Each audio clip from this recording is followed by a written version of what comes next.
कहाँ हो गया? 1 मिनट रुकना, 1 मिनट मत लिखना। हाँ 1858 ही था, सॉरी ये थोड़ा सा गलत हो गया, 1858। क्योंकि 1857 में क्या हुआ था?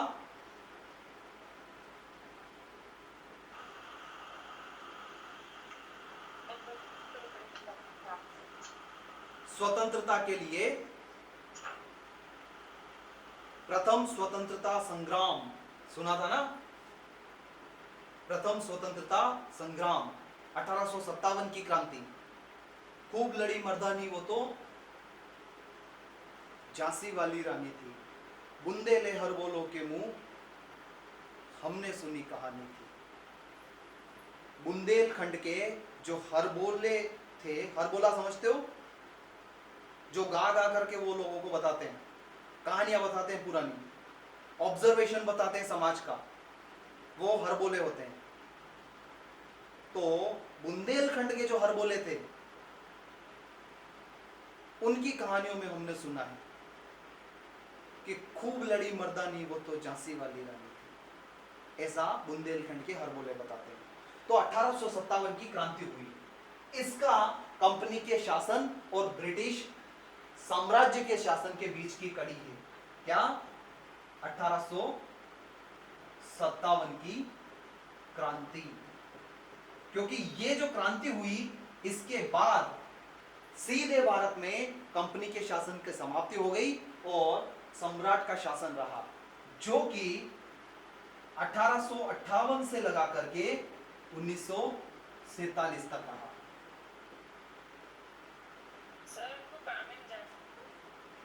ठीक है चले जाओ, कोई बात नहीं, ये मैं कंप्लीट करूंगा, है ना?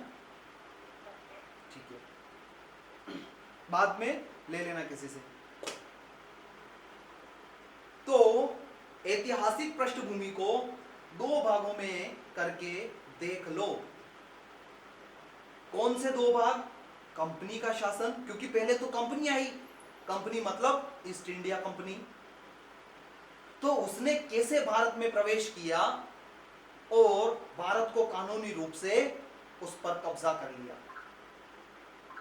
फिर उसके बाद 1857 की क्रांति हुई, फिर सीधे इन्वॉल्वमेंट ब्रिटिश शासन का यानी सम्राट का हो गया भारत में, और फिर 1858 से लगाकर 1947 तक, ये लगभग 100 साल, ये 150 साल, ये मतलब 150 साल ये, और लगभग 100 साल ये 250 साल का इतिहास है अंग्रेजी शासन का और हमारे अंग्रेजों में गुलाम होने का। ये 2 पॉइंट समझ में आए क्या? कैसे हमें ऐतिहासिक पृष्ठभूमि समझनी है। अब इन 2 पॉइंटों को भी दो उपखंडों में बांट करके अपन समझते हैं, ठीक है? पहला हम समझते हैं, यहीं पर बताता हूं, 1600 ईस्वी से 1765, ये पहला खंड है।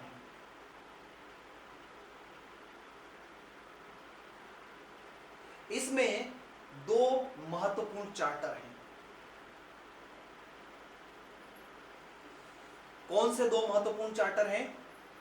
चार्टर मतलब राजलेख, राजलेख जो राजा का आदेश होता है उसको चार्टर बोलते हैं। कौन से 2? सबसे पहला है क्या? सबसे पहला है 1600 ईस्वी का अभिलेख या राजलेख, सॉरी,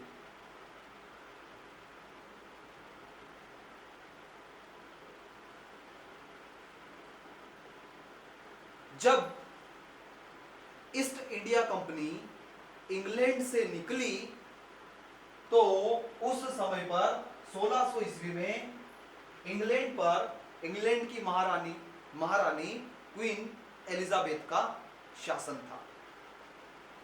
तो वहां की क्वीन एलिजाबेथ ने 1600 ईस्वी का एक राजलेख कंपनी के हाथ में सौंपा और पूर्वी क्षेत्र के जितने भी देश थे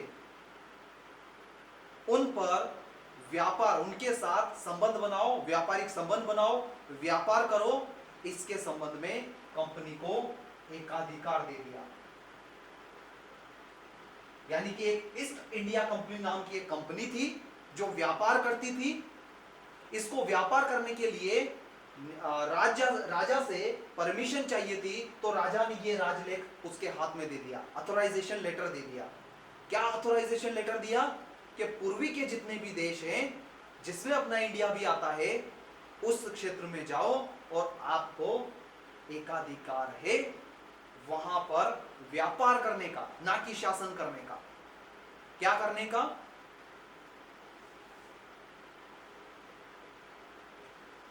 क्या काम करने का?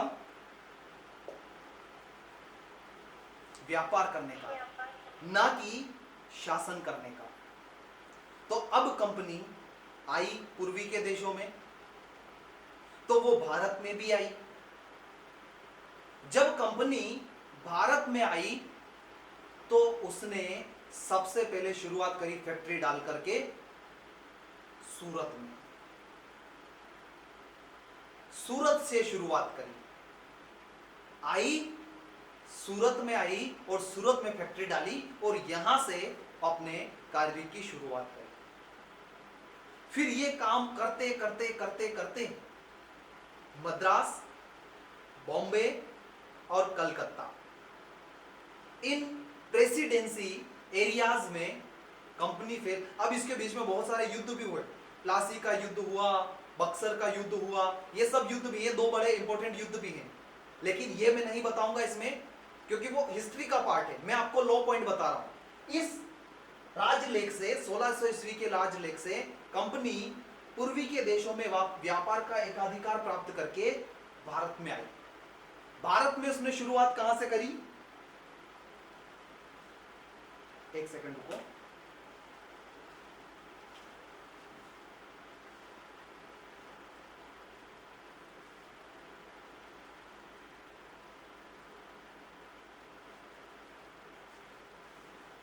भारत में उसने शुरुआत कहां से करी?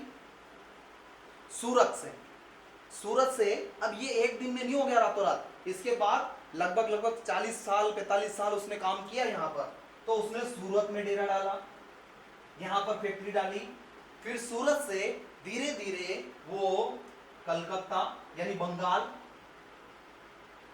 कलकत्ता सीधे नहीं, बंगाल, मद्रास और बॉम्बे।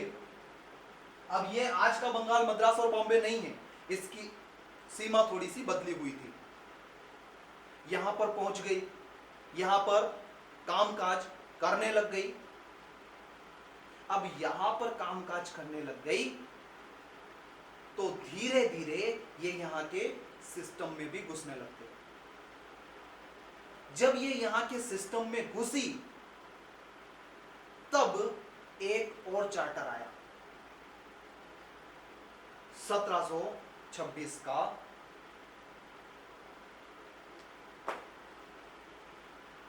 कहां पर लिखूं यार, यहां नीचे दिखेगा नंबर 2।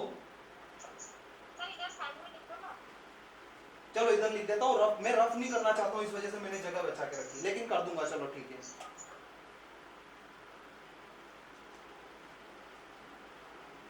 यहां पर देखो दूसरा 1726 का अभी राजलेख। अब यहां पर ऐसा नहीं है कि जस्ट जंप हुआ, इसके बीच में बहुत संघर्ष चल रहे हैं, युद्ध चल रहा है, तामझाम कर रहा है, कंपनी अपनी सेटिंगबाजी कर रही है, सिस्टम में घुसने की कोशिश कर रही है, इधर के उधर के राजाओं को हरा रही है, लोन पर उसने गुंडे लिए हैं, सैनिक लिए हैं, है ना, एक दूसरे छोटे मोटे राजाओं को हरा दिया और धीरे धीरे वो राजशाही, उसमें जो राज व्यवस्था है उसमें घुसने लग गई है। यहां पर 1726 का एक राजलेख आता है जिसमें कंपनी को इन प्रेसिडेंसी एरिया में, कौन से, बंगाल, मद्रास और बॉम्बे के लिए गवर्नर नियुक्त करने के लिए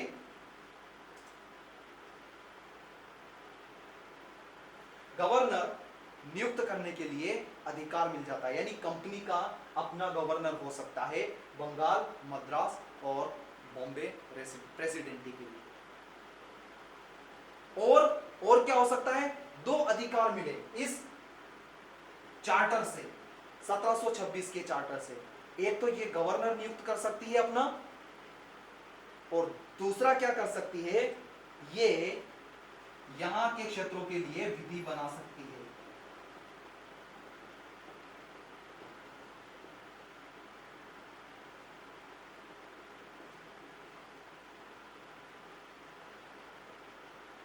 कैसे सिस्टम में घुसी कंपनी, समझ में आया? 1600 ईस्वी में एक चार्टर के साथ एकाधिकार लेकर के मुझे इस पूर्वी क्षेत्र के जो देश हैं उनके साथ मुझे व्यापार करना है। तो 1600 ईस्वी में इसका भारत में आगमन होता है, ईस्ट इंडिया कंपनी का, इस चार्टर के माध्यम से। चार्टर इसलिए हम पढ़ रहे हैं, हिस्टोरिकल बैकग्राउंड में नहीं बता रहा हूं ज्यादा, अपने को कानूनी बैकग्राउंड पढ़ना है कि कानून क्या था जिसके अंतर्गत वो प्रवेश हुए। तो इस चार्टर से वो प्रवेश हुए व्यापार का एकाधिकार लेकर के 1600 ईस्वी के राजलेख से। सूरत में पहली फैक्ट्री हुई, फिर धीरे धीरे धीरे धीरे बहुत सारे युद्ध लड़े, इधर उसे उधर चीटिंग वीटिंग करी, और बंगाल, मद्रास और बॉम्बे के लिए सेटल हो गए, वहां पर शासन में धीरे धीरे काबिज हो गए। फिर 1726 का राजलेख जब आता है तो वहां के लिए गवर्नर नियुक्त करने, कहां के लिए, बंगाल, मद्रास और बॉम्बे प्रेसिडेंसी के लिए गवर्नर नियुक्त करने और विधि बनाने का अधिकार मिल जाता है ईस्ट इंडिया कंपनी को। अब यहां से उनका धड़ल्ले से व्यापार स्टार्ट हो जाता है। अब यहां से जब उनका व्यापार स्टार्ट हो जाता है तो यहां जब अपन बोलते हैं ना भारत सोने की चिड़िया है, तो अधिकारी लोग यहां सिस्टम में घुस गए। बड़े बड़े अधिकारी इन पदों पर इंग्लैंड से आने लग गए, और इनसे जस्ट नीचे वाले पदों पे भी वहां से आने लग गए, और ढेर सारा पैसा कमा करके वापस से इंग्लैंड जाने लग गए। जैसे अभी अपन देखो ना, अपन मध्य प्रदेश में इस क्षेत्र में रह रहे हैं, कोई व्यक्ति दुबई जाए और वहां से ढेर सारा पैसा कमा कर यहाँ का आकर बिल्डिंग खड़ी कर दे, तो अपनी नजरों में नहीं आएगा क्या कि यार ये कहां चला गया?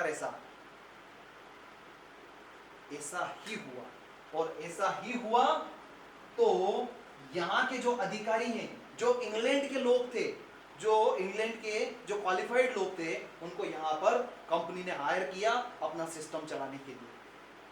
और वो अधिकारी बहुत अच्छा पैसा, मोटा पैसा, क्योंकि व्यापार के उद्देश्य से कंपनी आई थी, पैसा कमा करके वापस इंग्लैंड गए।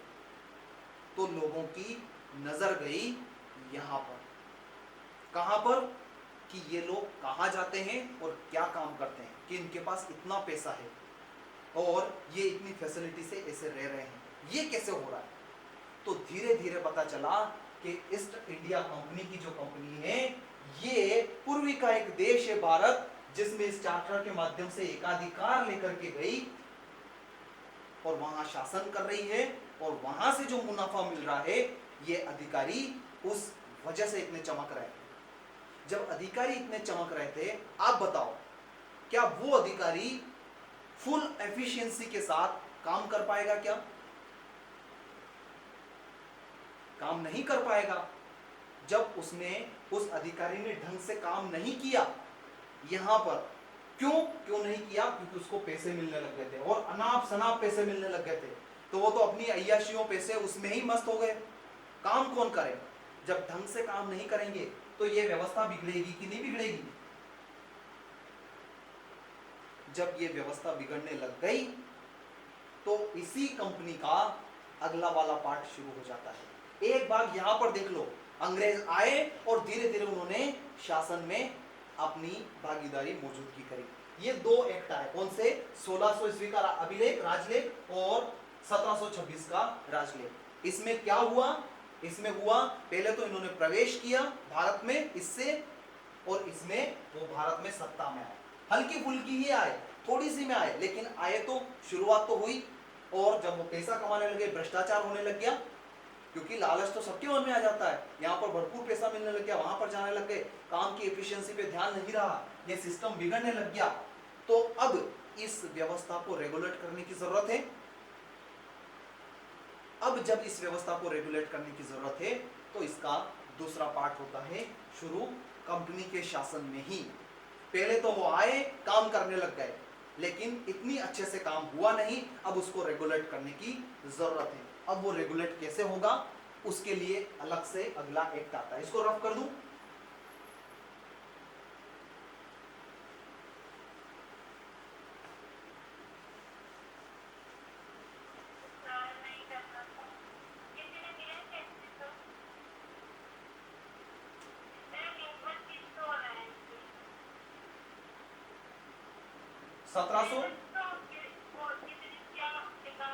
सत्रह सौ छब्बीस का राजलेख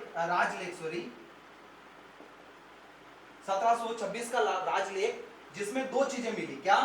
गवर्नर नियुक्त करने के अधिकार, यानी अपने लोगों को गवर्नर बना सकते हैं, प्लस विधि बनाने का अधिकार। ये दो अधिकार मिले इस राजलेख से। तो इस वजह से वो सिस्टम में घुस गए। बस इतनी सी बात है। लिखो, लिख लिया। अब वो सिस्टम में घुस गए तो उनके अधिकारी पैसा कमाने लग गए, पैसा कमाने लग गए तो भ्रष्टाचार उत्पन्न हुआ। यहां पर भ्रष्टाचार उत्पन्न हुआ तो पहली बार कंपनी की कमियां दिखी। अब जब कंपनी की कमियां दिखी तो क्या इसको सुधारा नहीं जाएगा, या कंपनी इसको इतनी आसानी से छोड़ करके भारत से भाग जाएगी? सुधारने की कोशिश की जाएगी।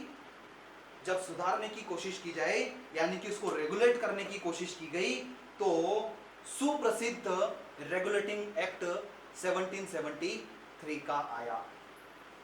ठीक है, इसको अपन दूसरे भाग में अब रफ कर दूं इसको।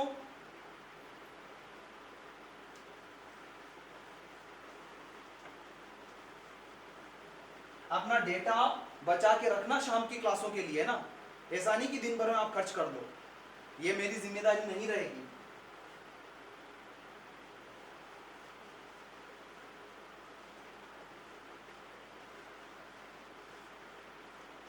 अब इसका कंपनी के शासन का सेकंड पार्ट शुरू होता है। 1600 से 1765 में हमने दो एक्ट देख लिए, 1600 का राजलेख और 1726 का राजलेख। अभी दूसरा वाला शुरू होता है 1765 से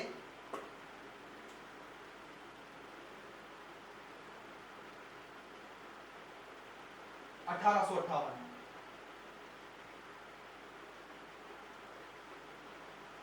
1765 से 1858, जिसमें पहला एक्ट आता है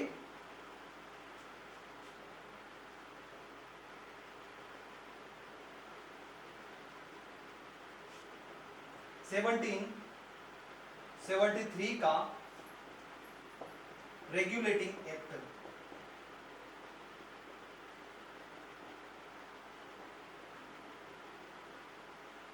इस एक्ट के साथ थोड़े से कानून कायदों से सिस्टम को थोड़े ढंग से चलाने के लिए ये एक्ट बनाकर भेजा गया और कुछ नियमावली बनाई गई। कैसी नियमावली बनाई गई? जैसे कि भारत में एक बेसिक सरकार का स्वरूप क्या होगा, यानी इन क्षेत्रों के लिए, खास करके कौन से?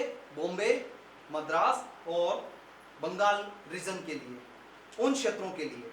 अभी पूरे इंडिया पर धीरे धीरे ईस्ट इंडिया कंपनी नहीं फैली थी, लेकिन उसके बाहर भी जहां जहां फैल गई थी, उन क्षेत्रों के लिए क्या सरकार का स्वरूप कैसा होना चाहिए, उसके लिए अलग से एक सुप्रीम कोर्ट बनाया गया कलकत्ता में इस रेगुलेटिंग एक्ट के माध्यम से, ताकि सिस्टम सही ढंग से चले।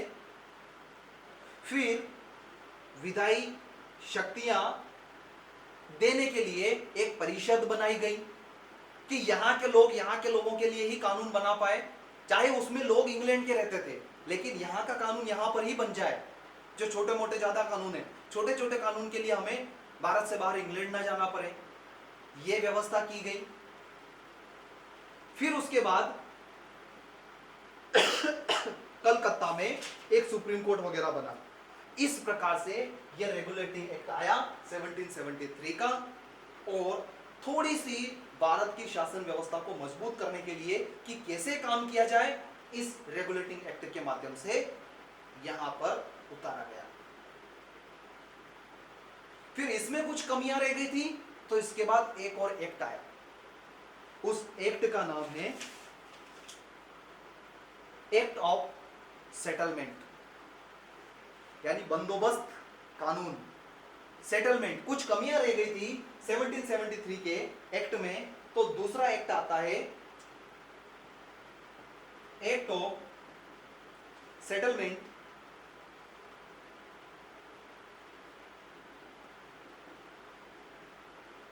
एक्ट ऑफ सेटलमेंट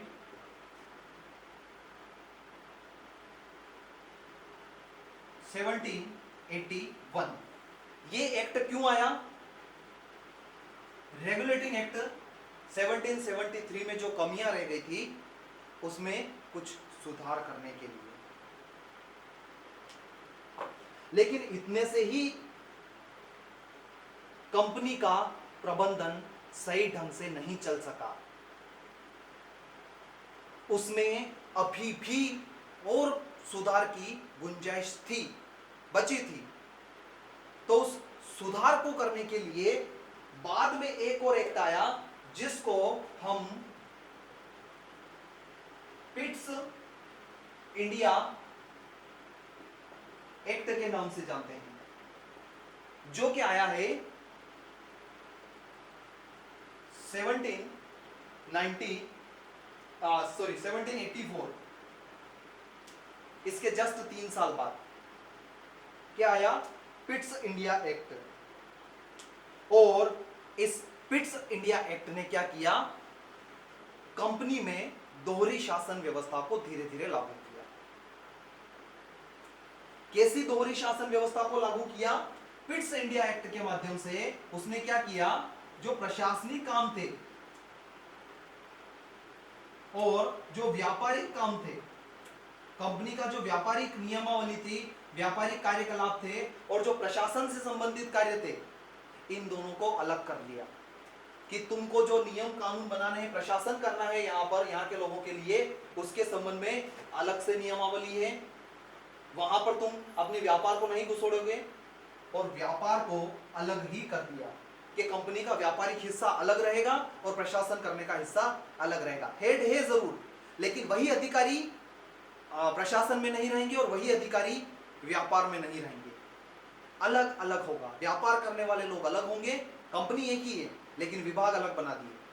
व्यापारिक इकाई अलग हो गई और प्रशासनिक इकाई अलग हो गई पिट्स इंडिया एक्ट से। अब व्यापारिक इकाई अलग हो गई तो व्यापार तो अपना अपना डील कर ही रहे हैं, फैक्ट्रियां बना रहे हैं, कुछ भी कर रहे हैं, कुछ उत्पादन कर रहे हैं, यहां से ले जा रहे हैं, बेच रहे हैं, कुछ भी कर रहे हैं। लेकिन ज्यादा दिक्कत क्या है? प्रशासनिक इकाई से, क्योंकि वो लोग यहां पर